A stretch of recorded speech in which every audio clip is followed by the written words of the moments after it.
Ciao a tutti amici di WeDrive e benvenuti in questo nuovo video. Come vedete sono al cospetto della Abarth 595 Competizione, un 1.4 turbo benzina da 180 cavalli, una delle più potenti della gamma. Questo è il nostro secondo POV che stiamo facendo in collaborazione con Rentco Puglia, questa startup molto amica di WeDrive che ci sta dando l'opportunità di portarvi con noi a bordo di queste belve. Il video precedente era sulla Maserati Gran Turismo, quindi cliccate su questo link in alto nelle schede per andarlo a vedere.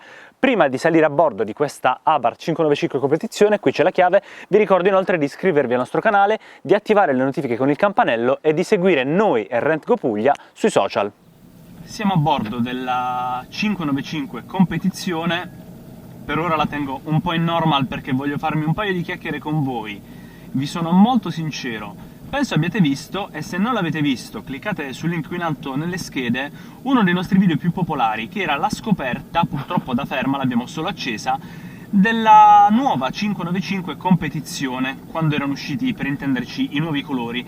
Questa è quasi identica, con questo verde lime meraviglioso, non c'è altro modo per definirlo, tanto arrogante, tanto ignorante, rende l'auto ancora più aggressiva, e io ero curiosissimo di guidarla, perché questa è la mia prima volta a bordo di una Abarth 595, o meglio, da guidatore, perché da passeggero in pista ci sono stato diverse volte, ed è un'esperienza super interessante. Questi sono più o meno i miei primi metri alla guida, e prima di andare a dare un po' giù col gas vi dico che il sedile Sabelt avvolgente è spettacolare, duro, perché questa è basata sulla Fiat 500, è abbastanza comodo da raggiungere, ovviamente un manuale, Dio salvi i manuali ragazzi, e il volante non me l'aspettavo perché ha delle dimensioni belle generose, con l'impugnatura in pelle, dettagli in carbonio, fondo più o meno piatto, e Alcantara nei dettagli anche qui sulla cupola dedicata allo schermo dietro il volante. Diciamo in marcia, non so se è per colpa dell'insonorizzazione, che comunque è insonorizzazione Fiat, oppure perché il motore resta piuttosto tranquillo, non si sente troppo il sound. Però quest'auto, se avete visto per bene il nostro video walk around, montava lo scarico Record Monza attivo, nuovi terminali cromati, e con il pulsante Sport qui alla destra del volante tutta l'auto cambia, se vogliamo, anima, e anche lo scarico canta in maniera più interessante. Come vedete qui il tachimetro è diventato in rosso, tutto quanto digitale, e noi ci facciamo una bella passeggiata in questa giornata fantastica vicino ai Trulli di Alberobello qui in Puglia. Devo dire, l'auto è diventata leggermente più rigida, anche il volante ha assunto un'impostazione un po' più sportiva, ma è soprattutto questo, la spinta che dà è cambiata, proprio la risposta del motore è più pronta, lo scarico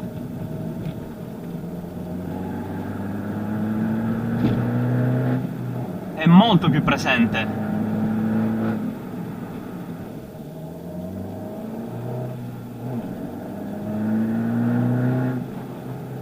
Dopo un certo numero di giri si sente lo scarico, inizia a farsi più presente, ed è veramente interessante, perché se vogliamo, in un uso prettamente cittadino, perché questa è una city car, non è esasperata, non vi aspettate nulla di tutto ciò, nulla soprattutto rispetto alla vecchia 695 biposto, però questa appunto può essere utilizzata più come daily car, e quindi se vogliamo a bassi regimi lo scarico è sobrio anche in sport, diventa tutto un po' più duro, ma se volete darci giù col gas, secondo me non vi delude, almeno a me non sta deludendo affatto.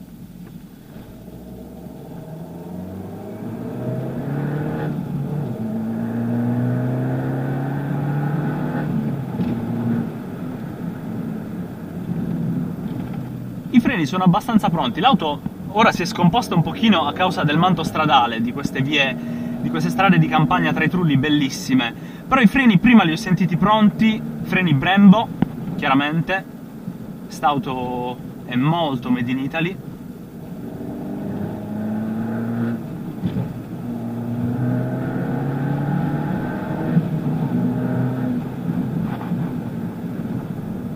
Non sapevo sinceramente cosa aspettarmi, perché chiaramente non mi aspettavo una super sportiva, ora qui c'è uno scollinamento, non mi potevo aspettare di certo una super sportiva.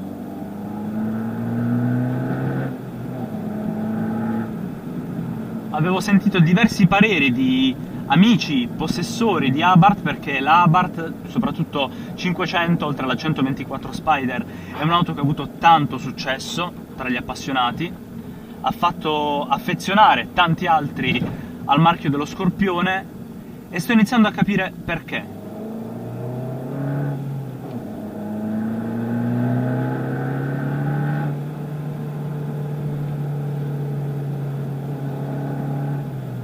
Questo record Monza attivo ha veramente il suo perché, e il manuale, ragazzi, è fantastico, la sto adorando, semplicemente la sto adorando. Nel nostro pod precedente con Renko Puglia, la Gran Turismo ci ha dato un assaggio dell'anima italiana. Quella aveva il cambio automatico con i pedal al volante per l'automatico 6 marce, questa ha un manuale 5 marce ed è assolutamente appropriato. La piccola Abarth 500 la fanno anche con il cambio automatico, con le palette al volante anch'essa, però secondo me la versione da scegliere è questa, col manuale. Troppo divertente, favolosa. Tra l'altro c'è il manometro del turbo.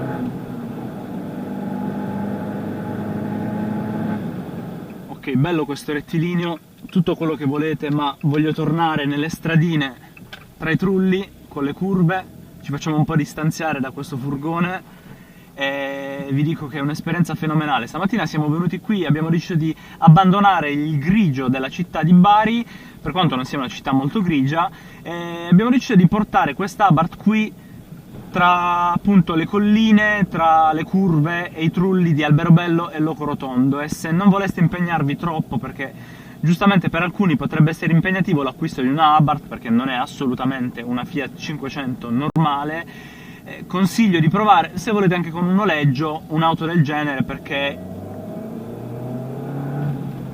in una giornata del genere, con questo meteo, potrete togliervi, come sto facendo io, veramente delle belle soddisfazioni.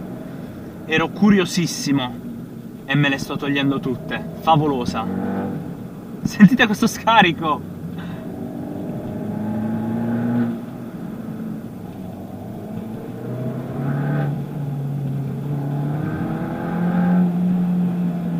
Diciamo, non volevo lasciarvi in maniera normale, in maniera tranquilla questo video. Volevo salutarvi come si deve a bordo della Abarth, ed ecco qui. Io vado a divertirmi un altro po'. Voi iscrivetevi al nostro canale, seguite Renko Puglia su Instagram, andate a dare uno sguardo al loro sito e seguite noi su Facebook e Instagram.